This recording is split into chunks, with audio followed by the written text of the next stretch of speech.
Klubi i futbollit Tërnoci pas përfundimit të duelit ka njoftuar se policia serbe sulmoi futbollistin Veton Zeqiri e më pas kishte trajtim jo njerëzor në zhveshtore, duke i kontrolluar të gjithë.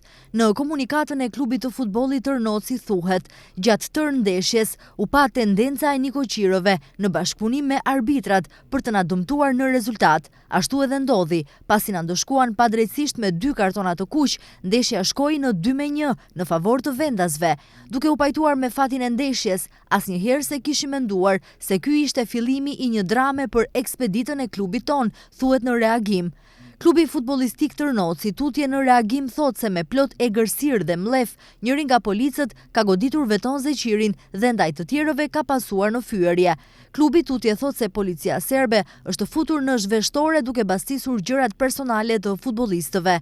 Policia futet si në filma në zhveshtoren ton duke kryer një bastisje tek gjërat personale të futbollistëve.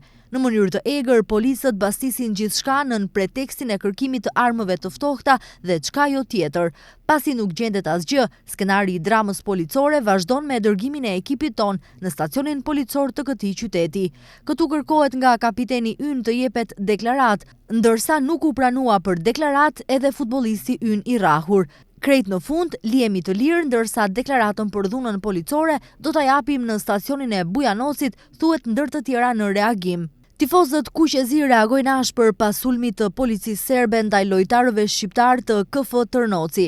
Në njoftimin e tyre thuhet, përsëri jemi dëshmitar të dështimit të narracionit se sporti është përtej politikës. Shkijet në çdo moment tregojnë kush janë në raport me shqiptarët. Rasti i fundit është dje me klubin e futbollit Tërnoci.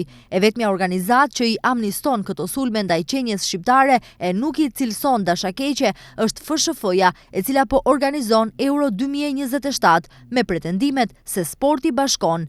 Turpi është mbi ju. KF Tërnoci nuk jeni vetëm, shkruhet në njoftimin e tyre.